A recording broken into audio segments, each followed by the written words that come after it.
pernyataan Edis di videonya, saya bertanya, apakah penyaliban itu karya iblis? Itu aja dulu. Kamu setuju nggak? Nah, gini, penyaliban karya iblis atau tidak dalam maksud yang baik atau yang jahat, Pak Bombong? Nah, itu dulu. Bukan. Motivasinya kan bisa Ya, itu dulu. sama. Oke. Sekarang pertanyaan saya, apakah keselamatan berbeda? Tadi kau komplikan keselamatan, itu boleh. Apakah di salib itu ada iblis turut campur tangan? Iya, mereka menggunakan salib itu untuk menguasai Yesus. Oke, itu dulu pertanyaan saya, oke? Kalau sudah jawab, nanti netizen yang menilai, oke? Berarti iblis campur tangan, oke? Yang kedua, berarti kau Ini Pak, berdasar pada... maaf, aku ini, maaf ya, tanpa mengurangi rasa hormat gini. Iblis tidak campur tangan dalam maksud yang baik itu, Pak. Karena gini, hal yang baik yang datang dari salib itu hanya dari pihak Allah. Tapi hal yang buruk yang digunakan iblis melalui salib itu datang dari pihak iblis. Bukan, Yang Pak Bombom, saya, Elia, dan semua orang yang terima ini kan yang baik dari salib itu. Berarti itu dari pihak Allah sepenuhnya dong, bukan dari iblis. Oke, jadi saya mau komitmen yang lurus. Apakah karya penyaliban Yesus itu rencana Tuhan atau rencana iblis? Itu aja saya mau ini. Karena gini Pak, ada dua yang berencana dalam hal ini. Berarti ada dua, berarti iblis terlibat. Iblis terlibat. Ini. Ya, ini rencana ya, ini ayat 20 ini. Kamu merencanakan yang jahat. Ada yang merencanakan yang jahat melalui salib. Tetapi Allah telah merencanakannya demi kebaikan. Jadi kalau Pak Bombong Kejadian 50 ayat 20 deh. Kejadian 50 ayat 20. Iya, oke, betul. Coba Ade tolong baca Kisah Rasul 2 ayat 23 tadi, coba. Kisah Rasul 2 ayat 23. Kisah Rasul, bentar ya. Mana nih Kisah Rasul? Kisah Rasul 2 ayat yang ke 23, dari 22 ke 23, tapi 23 yang pas, coba. Oke. Ayat 22 sampai 23. Ya. Hai orang-orang Israel, dengarkanlah perkataan ini. Yesus dari Nazaret adalah orang yang telah ditentukan Allah dan dinyatakan kepadamu dengan kekuatan-kekuatan, mukjizat-mukjizat dan tanda-tanda ajaib yang dilakukan oleh Allah dengan perantaraan Dia yang tengah-tengah kamu. Seperti yang kamu ketahui, Dia yang diserahkan Allah menurut maksud dan rencananya telah kamu salibkan dan kamu bunuh melalui tangan bangsa yang durhaka. Betul? Lalu apa yang mau ditanya, Pak? Di situ rencana siapa yang menyalibkan Yesus? Gini, ini harus dipahami. Dia yang diserahkan Allah menurut maksud dan rencananya. Sekarang gini Pak, kalau memang Allah... Dulu Elia, sebentar dulu deh, adikku sayang. Sampai di koma dulu. Dia di sini Yesus kan? Allah menurut maksud. Dia di sini siapa? Dia di sini siapa, Dek? Yesus Allah. Kan? Allah. Betul Allah. Dia di sini siapa? Allah. Yesus. Allah yang diserahkan Allah gitu. Dia yang diserahkan Allah. Oh, dia di sini Yesus, betul dia. Baik, terima kasih banyak. Yesus yang diserahkan Allah menurut maksud dan rencananya. Nya di sini siapa? Nya di sini siapa? Kenapa? Dan maksud dan rencananya. Rencananya sini siapa? Rencananya Allah. Betul. Allah Bapa kan? Iya, Allah Bapa. Baik, terima kasih banyak Elia. Sudah itu saja. Telah kamu salibkan. Itu aja saya mau tanya. Oke, gini. Yang kedua, gini Pak. Kalau memang salib itu dalam maksud yang baik gini. Ini sebenarnya menjadi apa ya aku bilang ya. Memahaminya itu nggak semudah ya seperti yang kita membalikkan tangan. Karena gini, Dia yang diserahkan Allah menurut maksud dan rencananya. Rencana Allah kan maksud yang baik. Maka Yesus itu memang diserahkan oleh Bapa itu untuk maksudnya yang baik melalui salib itu. Tetapi di dalam salib itu pun iblis memaksudkannya untuk yang jahat kan. Dan Allah mengubah rencana jahat iblis itu menjadi rencana yang baik bagi Allah. Makanya gini, kalau memang dari semula Allah merencanakan penyaliban untuk Yesus demi maksud yang jahat, maka nggak mungkin dong di sini Petrus menyalahkan lagi telah kamu salibkan dan kamu bunuh. Masa dia mengatakan Allah itu diserahkan, kalau ini Pak, dia yang diserahkan Allah menurut maksud dan rencananya. Kalau maksud dan rencananya ini maksud yang jahat, nggak mungkin. Kalau ini maksud yang jahat, nggak mungkin Rasul Petrus marah lagi telah kamu salibkan dan kamu bunuh, nggak mungkin. Tapi karena maksudnya baik, maka Petrus mengatakan telah kamu salibkan dan kamu bunuh melalui tangan bangsa-bangsa. Ya, Delia. Di situ kan ada koma. Kan karya ini kan ada penyaliban dan karya keselamatan. Kita bahas dulu, jangan buang karya keselamatan. Ya, karya keselamatan dari salib itu dari Allah, itu betul Pak. Tapi kita nggak bisa. Itu sudah. Saya cuma ambil itu aja, poin itu deh.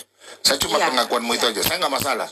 Cuma itu aja deh pengakuan saya. Karena pernyataan Elis itu saya setuju, ya sudah. Jadi sudah letter lead ya, udah ya. Jadi di sini letter lead. Dia yang diserahkan Allah menurut maksud dari rencana. Yang kedua saya mau tanya sama Ade. Kejadian Ibrani 2 ayat 14. Ini sudah clear ya. Tapi kalau kau sama Kansa dan Elis berbeda. Biar netizen yang menilai. Yang kedua saya mau tanya sama Ade. Aku harus jelasin dulu apa pandangan. Nanti sebentar deh. Nanti baru Ade jelaskan. Saya tanya dulu tadi Ibrani 2. Oke, Ibrani 2 ayat yang ke-14. Oke. Ibrani 2 ayat yang ke-14. Baik. Tadi iblis berkuasa atas maut. Maksudnya maut ini apa? Kematian atau apa? Iya, kematian. Kan upah dosa adalah maut. Berarti yang bisa membunuh manusia mati? Yang mencabut nyawa manusia siapa? Mencabut nyawa Tuhan nggak pernah cabut nyawa. Tidak, maksudnya yang mengambil nyawa manusia siapa? Tuhan atau iblis?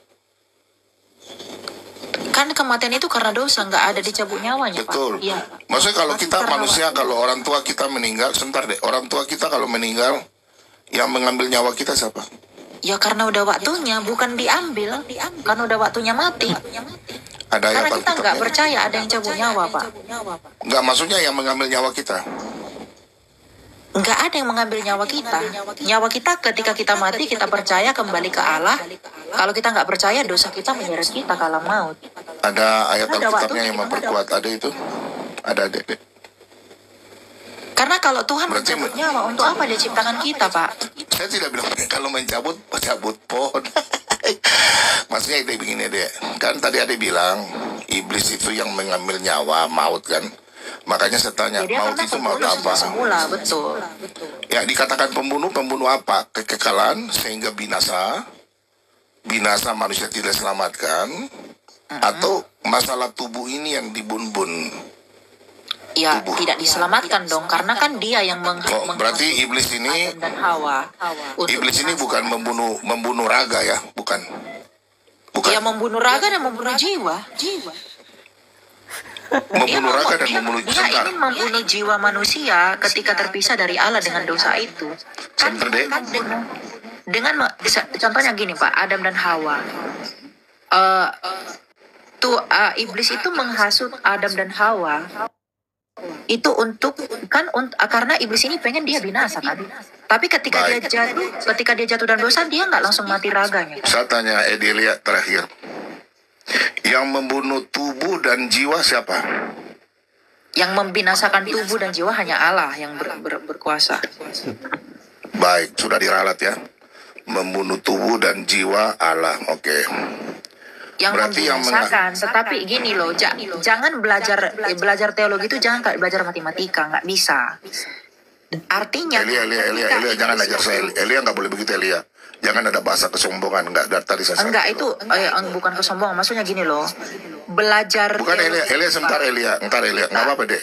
Enggak bentar. Ini aku jelasin dulu, Rendahkanlah Elia sebentar Elia. Saya ikut Elia punya mau nih dong. Sebentar aja Elia. Boleh saya, boleh. Sebentar, jangan ini Tom punya ade nih. Luar biasa nih. Enggak. Tadi tadi Elia sudah ralat ya. Enggak, aku nggak meralat. Saya lebih tahu argumen saya dari Pak Bom sendiri. Ya nggak apa-apa. Yang membunuh tadi saya ada rekamnya nih. Membunuh Iya, ini jiwa. saya mau jelaskan dulu atau enggak? Kalau Sebentar deh. Nggak usah, nggak apa-apa. Nanti kau jelaskan. Sebentar Elia, santai aja. Enggak, sebelum lanjut ini saya mau jelaskan atau enggak dulu. Yang saya maksud Nanti sebentar deh. Habis itu kau bicara panjang lebar nggak apa-apa.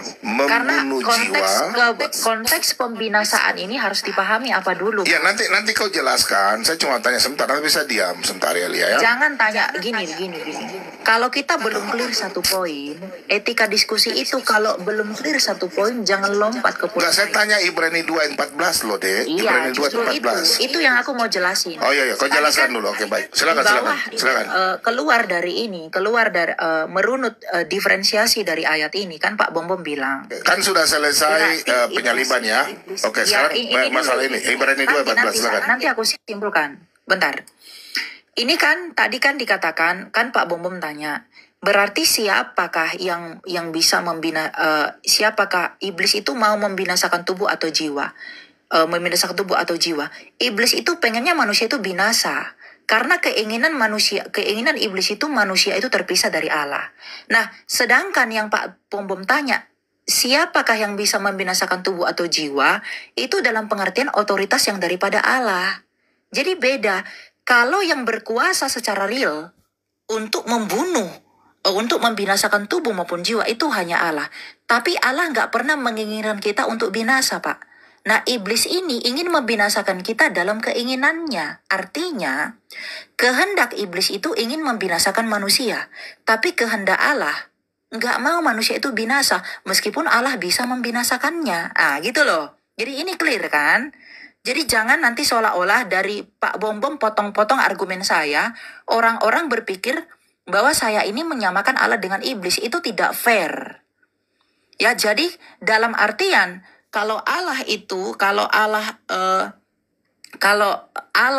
bisa membinasakan itu karena dia memang mampu, tapi Allah tidak pernah mau membinasakan manusia. Sedangkan iblis ingin membinasakan manusia. Gitu. Itu yang harus dipahami. Karena iblis tahu ketika manusia berpisah dari Allah, ya konsekuensinya kematian karena Allah itu adalah hidup gitu. Adek sudah deh, saya boleh bertanya ya. Ya, lanjut. Baik deh, oke. Masalah membinasakan Ibrani 2 ayat 14. Menurut pemahaman Elia, di kata sini binasa. Binasa itu apa maksudnya? Binasa apa? Kematian kekekalan kah? Atau bagaimana? Nah, atau nyawa? Konteksnya. Kalau binasa, ya bisa dagingnya binasa, atau bisa rohnya binasa kekal, relasinya binasa dengan Allah. Sebentar deh, saya jadi bingung ini karena adik dua ini.